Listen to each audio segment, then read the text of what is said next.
Bonjour à tous, donc bienvenue dans cette vidéo. Je vous propose ici le sujet sur les fonctions du bac S 2018 d'Antilles-Guyane en septembre.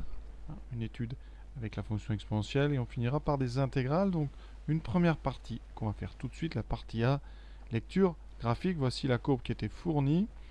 Et en partie B, on fera plutôt une étude de fonctions avec limites, dérivées, du grand classique. On est parti. Première conjecture à faire, la conjecture sur les limites de cette fonction dont on vous donne la courbe ici, courbe en bleu, limite en moins l'infini plus l'infini. Alors ce sont des conjectures parce qu'effectivement on n'a pas toute la courbe, donc on ne peut pas affirmer graphiquement des choses, on peut faire des hypothèses. Donc ici, première hypothèse assez simple, vous avez la partie bleue de la courbe ici qui semble plonger quand on va vers la gauche, donc ça semble indiquer que la limite de f2 en moins l'infini, bien ça semble être moins l'infini. À droite, ici, une position assez caractéristique. On a la courbe bleue qui se rapproche de l'axe horizontal. Donc ça ressemble tout ça à une asymptote horizontale. Donc ici, on peut supposer que la limite de f de en plus l'infini, ça sera 0. On ne vous demande aucune justification. Voilà, ça, c'est vos conjectures. On les démontrera certainement plus tard dans le sujet. On continue. Maintenant, le tableau de variation de f2. Alors ici, on va donc faire un tableau sur R, puisque la fonction f2 est définie sur R. Donc on va de moins l'infini jusqu'à plus l'infini. On voit bien ici que la courbe semble croissante sur toute la première partie. Vous voyez ici, tout ça c'est croissant. Et une fois qu'on atteint cet endroit-là, donc le sommet, on a une partie décroissante. D'accord? Donc ici, on a une fonction croissante décroissante. Le sommet semble être d'abscisse moins 1. Et d'ordonnée ici 2,7 ou 2,8, ça sera certainement le nombre E. Donc pour l'instant on ne peut pas l'affirmer, on va mettre 2,7. Les limites qu'on avait déterminées, moins l'infini, 0. Donc voilà ce qu'on peut dire, en tout cas conjecturer, pour cette question 2. Question 3, soit T2 la tangente à la courbe C2 au point d'abscisse 0.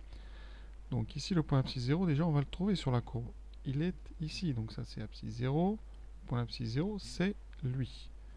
Et on doit tracer la tangente à ce point-là. Tangente à ce point-là, c'est donc la droite qui ressemble le plus à la courbe bleue quand on est voisin de cette croix-là, de ce point-là.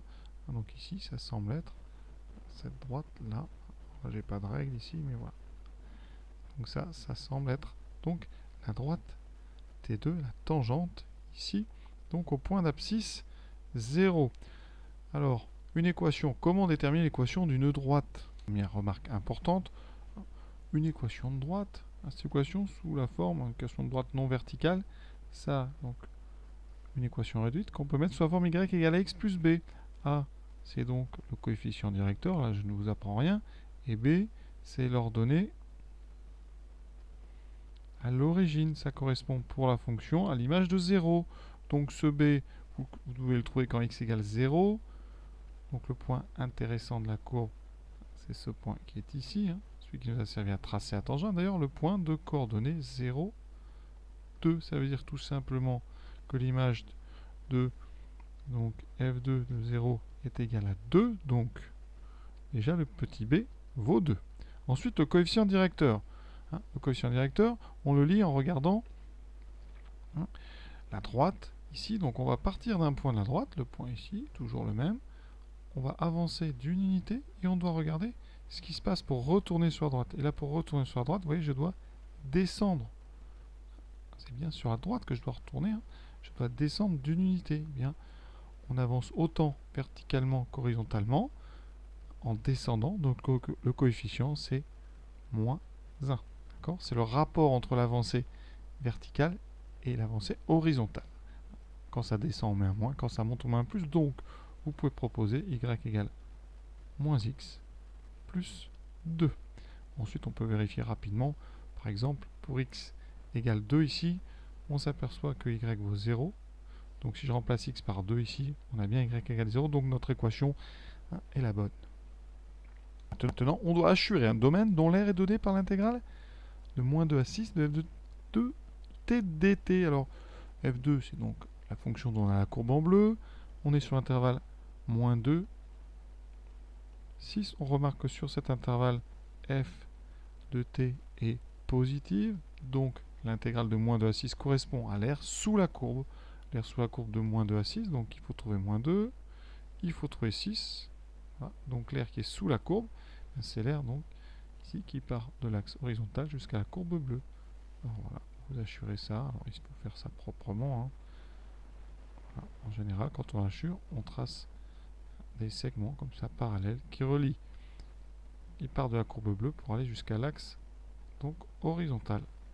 Et ça uniquement sur l'intervalle moins 2, 6. Donc il faut ici bien montrer qu'on va jusque là. Voilà donc les parties graphiques de cet exercice. Dans cette partie B, on va étudier des fonctions à paramètres. Ça veut dire que dans l'expression des fonctions, on a une autre lettre que la lettre x, la variable. On a ici un m qui est considéré comme constant. Tout à l'heure dans la partie A, on a étudié f2 de x, donc on avait ici un plus 2 à la place du plus m.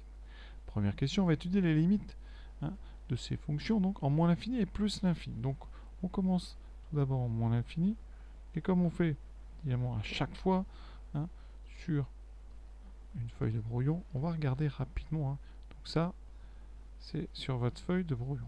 D'accord ? Vous n'êtes pas obligé de faire ça sur votre copie, et donc vous allez regarder en détail chacun des composantes de cette expression. Donc première chose ici, on est donc nous en moins l'infini, donc x plus m, m étant constant, x va vers moins l'infini, donc ça va vers moins l'infini. Deuxième chose, on a moins x, x va vers moins l'infini, donc moins x va vers plus l'infini. On met ça dans un exponentiel, donc exponentiel de moins x, par composition, ça va tendre vers exponentiel de plus infini, donc vers plus infini. Par produit, ici on a un produit, on aura donc moins l'infini. Donc ça se rédige après. Une fois que vous avez trouvé ça sur votre brouillon, vous le rédigez. Donc vous dites exactement ce que je viens de dire. Limite donc de moins x, on commence en général par les composer parce que c'est un petit peu plus long. Donc limite de moins x en moins l'infini, c'est plus l'infini. On va mettre ça dans un exponentiel, donc on donne la limite de l'exponentiel quand le grand x qu'on met dedans tend vers plus l'infini. Vous voyez, le moins x a déporté la limite en plus l'infini. Ça, c'est plus infini. Donc, par composition, ou par composé, la limite d'exponentielle moins x, quand x tend vers moins l'infini, c'est plus l'infini. Dessous, on écrit que la limite, quand x tend vers moins l'infini de x plus m, c'est moins l'infini. Et donc, ces deux choses-là, par produit, donc la limite de fm en moins l'infini, ça sera donc le produit de ces deux limites, moins l'infini. Non, en plus l'infini. Même chose sur le brouillon, x plus m tend vers plus l'infini. Alors là, on a donc moins x qui va aller vers moins l'infini. Et petit problème, l'exponentiel ira lui vers, donc exponentiel de moins l'infini vers 0. On a donc un produit plus l'infini 0 qui est donc indéterminé. On a ici, si on la laisse comme ceci, une forme indéterminée. Donc il va falloir se débrouiller. Quand on a une forme indéterminée comme ça, tout d'abord on va transformer. Alors x plus m fois exponentielle moins x, ce qu'on peut faire par exemple c'est développer.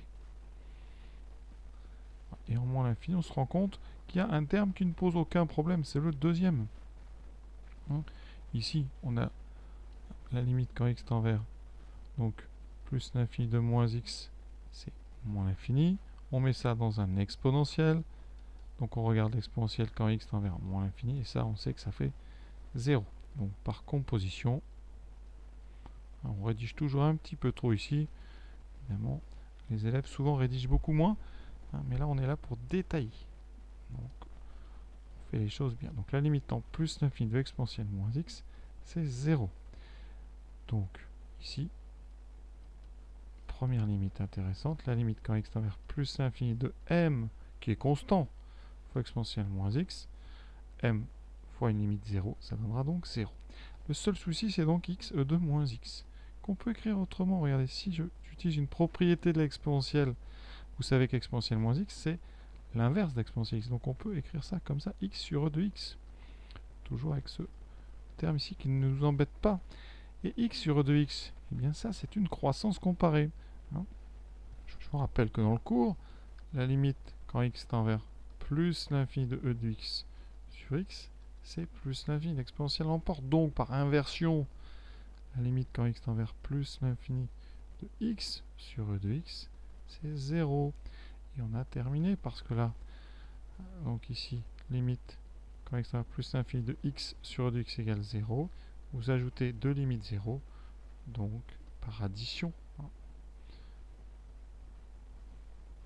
eh bien, la limite de fm en plus infini, ça sera donc 0. Et quand vous utilisez ce théorème ici, je vous conseille sur la copie, vous indiquez entre parenthèses, enfin théorème, cette propriété, croissance comparée. Voilà, qu'on sache ici d'où vous tenez cette limite 0. Passons à la dérivée. Donc on admet que fm est dérivable sur r, comme ça on n'a pas à le démontrer. Sinon on aurait pu dire que c'est un produit de deux fonctions dérivables. Et on va donc déterminer l'expression de cette dérivée. Alors, fm c'est x plus m fois exponentielle moins x. Ça se présente sous forme d'un produit avec u de x qui est x plus m et v de x qui est exponentielle moins x. D'accord? Un produit. Pour dériver un produit, il faut utiliser la formule qui dit que la dérivée de uv, c'est u' v plus u v'. D'accord? Donc j'ai besoin de u' et v'. Je dérive u, m étant constant, sa dérivée fera 0 ici, donc il me restera la dérivée de x, donc 1. Exponentielle moins x, c'est un exponentiel u, et je vous rappelle qu'un exponentiel u, quand on dérive, c'est u' e de u, et ici u, c'est moins x, hein, j'ai fait rond ici, donc la dérivée, u' c'est moins 1. Ça veut dire que dérivée de e moins x, c'est moins e de moins x. D'ailleurs, ça, je vous conseille de le connaître par cœur, ça apparaît tellement souvent qu'il vaut mieux le connaître. Ensuite, on va donc faire le produit u'v, puis le produit uv', avec une addition entre les deux, puisqu'on utilise donc la formule du produit.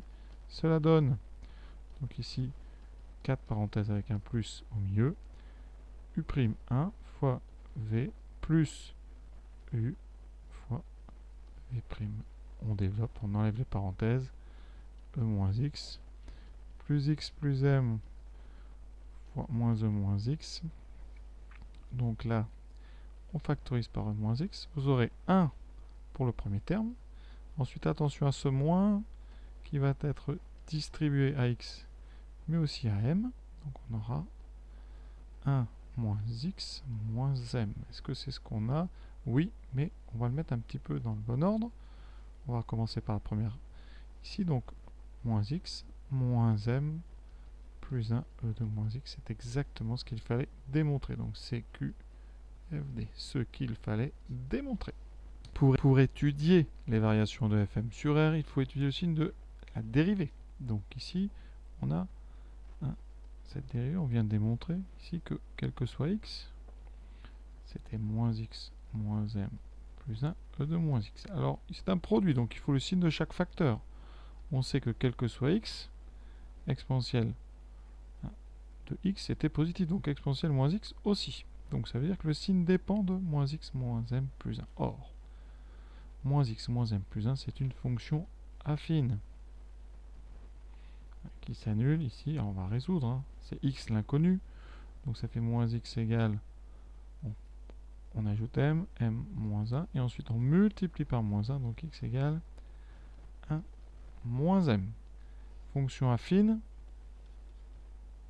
décroissante, d'accord? Parce que ici, vous avez vu, vous avez un coefficient directeur qui vaut moins 1.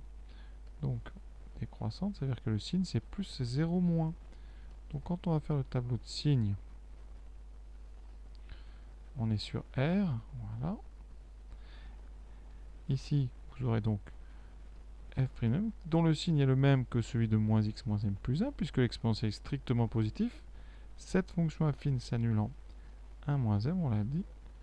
D'accord?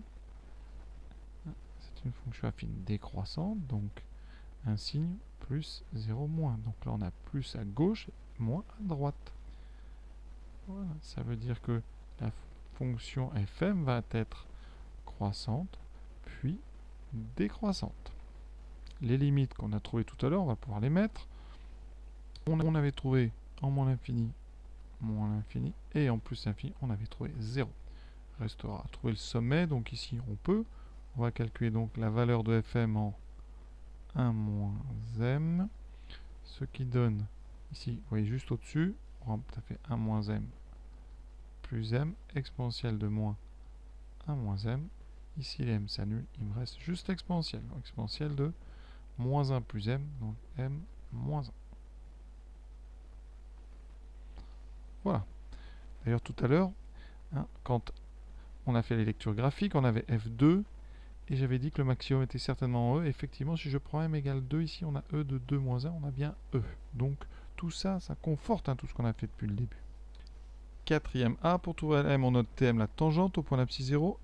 Il faut déterminer par l'équation réduite de cette tangente. Alors, première chose, d'accord, on est donc au point d'abscisse 0, donc il faut calculer fm en 0 et f'm en 0. Donc fm de 0, je remplace dans l'expression de fm x par 0, ce qui me donne 0 plus m exponentielle de moins 0. Il me reste donc m fois exponentielle de 0, donc m.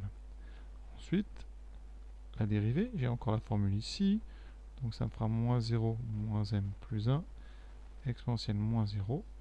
Donc dans les parenthèses, il me reste moins m plus 1, c'est-à-dire 1 moins m, fois exponentielle de 0, donc il reste 1 moins m. Conclusion, Tm a donc pour équation y égale, d'après le cours, c'est donc f' en 0 fois x moins 0 plus fm en 0. Ce qui donne donc une équation y égale, alors f' en 0 c'est 1 moins m, fois x, hein, parce que x moins 0, ça fait x, plus fm en 0, donc plus m. C'est exactement encore une fois ce qu'on nous propose, donc on peut continuer. Question suivante, démontrer que toutes les droites Tm passent par un même point dont on précisera les coordonnées. Alors ça c'est un petit peu plus dur comme question. Alors vous avez pour chaque valeur de m une tangente différente. D'accord, donc l'idée c'est d'en regarder déjà deux. Alors on va par exemple regarder pour m égale 0. Donc je remplace m par 0, ce qui fait donc 1x, donc x, plus 0. Donc ça c'est la tangente en 0. Et je prends pour tangente pour m égale 1. Ça me donnera donc y égale 1 moins 1, donc 0x, ça donne y égale 1.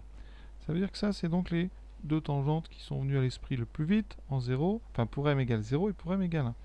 On regarde si elles se coupent, ici. T0 et T1 se coupent en quel point? Donc au point, donc déjà, y égale 1, donc au point qu'on va appeler grand A ici, au point de coordonnées 1, et y vaut 1, et son ordonnée, ben, comme il est aussi sur la droite y égale x, ça fera 1. Donc T0 et T1 se coupent au point de coordonnées 1, 1. D'accord? Et bien maintenant, qu'est-ce qu'on va faire? Ben, on va vérifier que toutes les droites Tm passent par ce point. Vérifions que, quel que soit m, bien, A appartient à Tm. Pour ça, c'est assez classique. On va donc calculer 1 moins m fois x plus m pour x égale 1. Donc 1 moins m plus x plus 1. Et ça, on le calcule pour x égale 1. Ça donne donc 1 moins m fois 1 plus m. Ça donne donc 1 moins m plus m, c'est égal à 1. Donc pour x égale xa, on trouve bien à la fin yk. Conclusion. D'accord? Donc, quel que soit m réel, eh bien A appartient à Tm. Donc effectivement, toutes les droites Tm passent par le point A.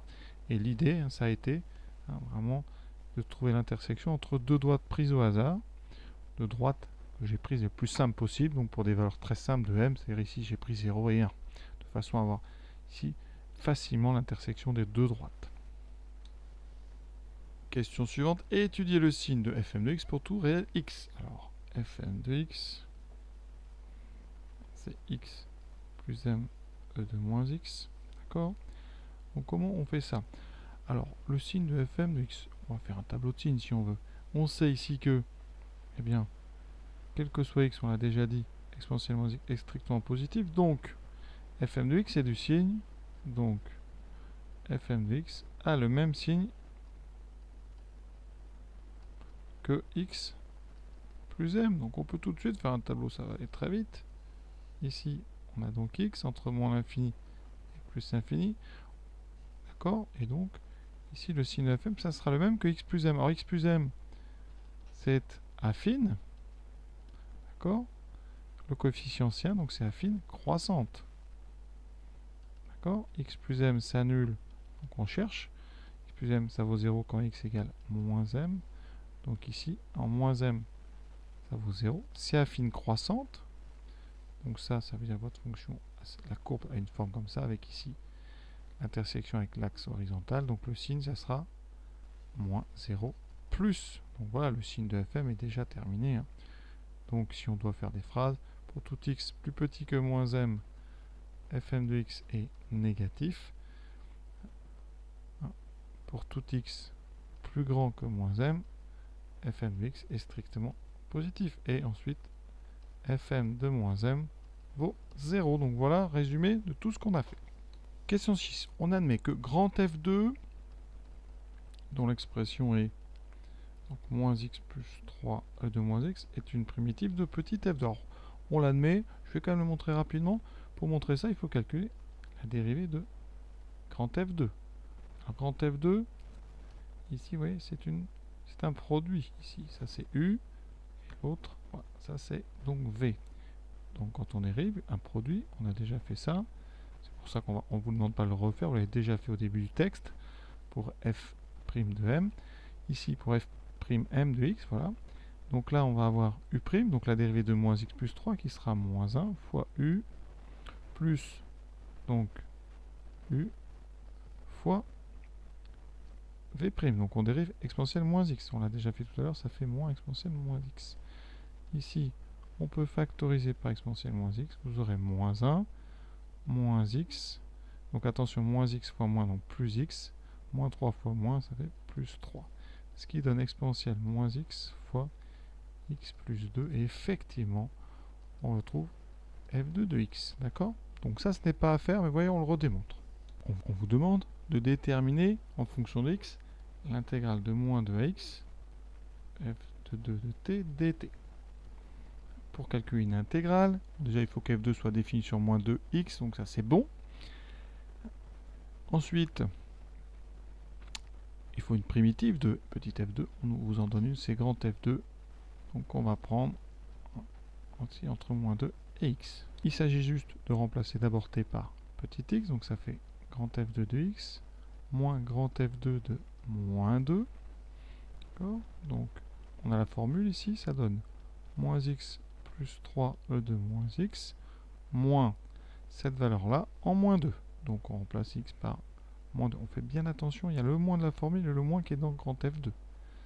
Donc ça fait moins 2 plus 3.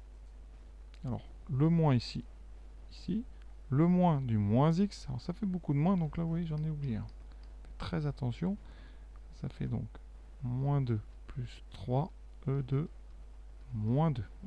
Si vous avez un petit doute, vous faites f2 de moins 2 à côté. Ça donnera donc moins 2 plus 3 de moins 2, qui donne donc ici dans les parenthèses ça fait 1, ça fait moins exponentielle 2. On obtient moins x plus 3e de moins x, moins donc plus e carré.